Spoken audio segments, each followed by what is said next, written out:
Hello and welcome. Look at me. I finally did another jigsaw puzzle.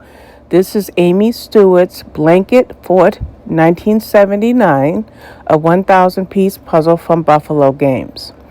I do the puzzle in the same way every time. Is I like to not sort, but at least turn all the pieces right side up. You can see I sorted a little orange there and a little yellow there, but for the most part, I just turn the pieces right side up.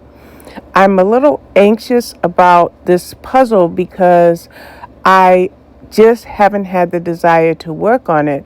So I actually started this puzzle about a month and a half ago. Yes, it has sat on my puzzle table in different phases. I pulled these clips from maybe 7 or 8 days over the course of 2 months while I worked on this puzzle. So I really love it because it's vivid, and that's what Amy Stewart's work is.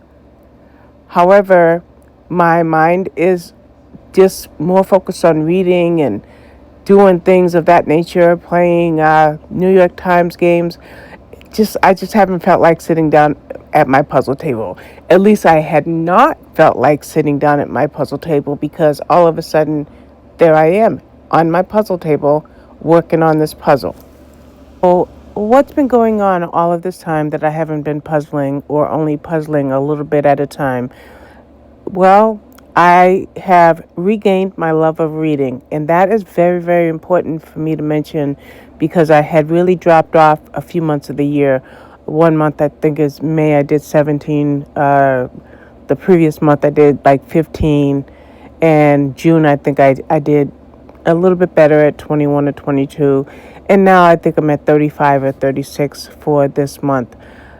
Productivity and me are just two things that are going hand in hand.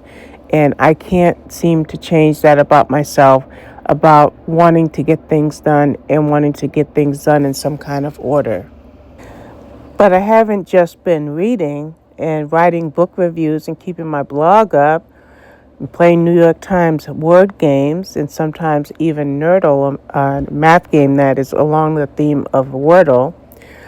I have been spending a lot of time with the grandchildren.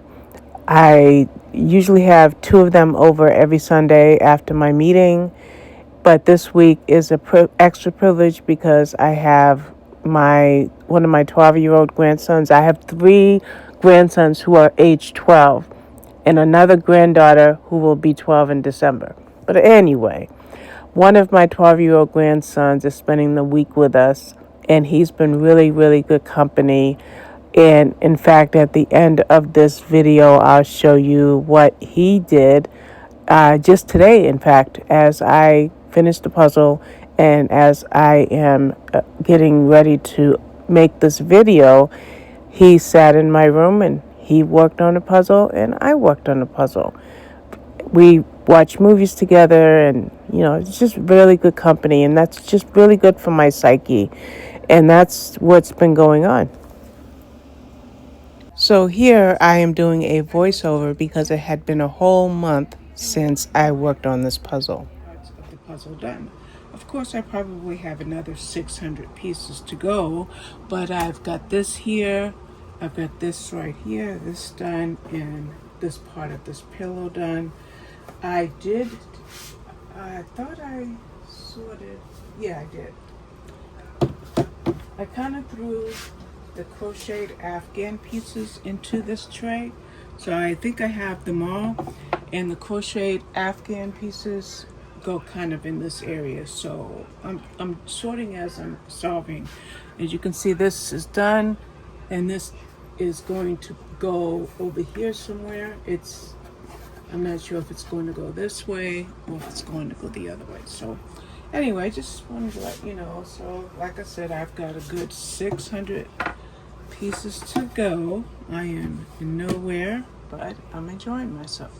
So let me get back to the time lapse. I'm about to watch TV, so while I do that, I will be going through the iCollect app trying to decide on what puzzle I would like to work on next.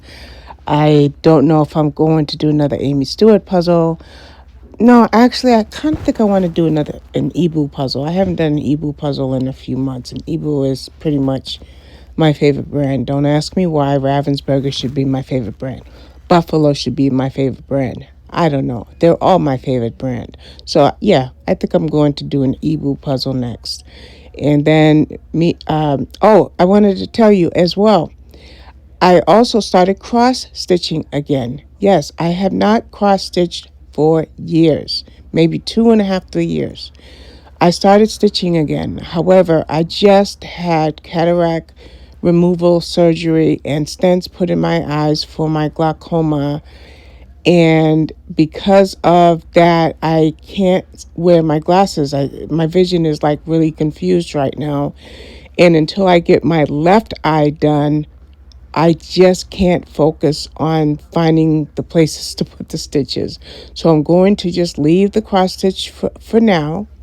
My next surgery is August 12th. And then when I have that surgery, then I look forward to going ahead and getting back to cross stitching.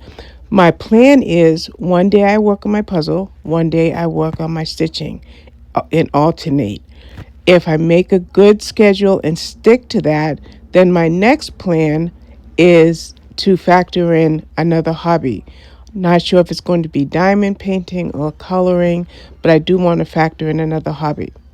Now, I just want to let you know here, this whole time, maybe for the last maybe 4 or 5 clips, I have been working without any glasses, and I am doing this puzzle mostly by feel. I can only see out of one eye right now, my right eye, and that's the one I had surgery on, and that's still blurry, maybe even a bit dilated, and I just can't balance between my left eye and my right eye right now. So the last maybe 200 pieces of this puzzle were done by touch, feel, and assumptions. It was a very interesting way to work on a puzzle and let me know that with my poor vision, I can probably continue to work on puzzles until I'm completely old and feeble. So I'm going to stop there. I know you've been staring at the image, and I hope you stayed long enough to hear me ramble on. But I want to thank you for watching, and I look forward to seeing you with my next video. Wait, I forgot to show you. This is the puzzle my grandson did. It is called Land of the Giants. It's a 100-piece Ravensburger puzzle with extra large pieces. I have 2 of these puzzles in this format, so I am going to have him do the other one tomorrow. And I just had to show you this. I'm very proud of him. He doesn't do puzzles often, so this was a nice opportunity for him. Thanks again. Bye-bye.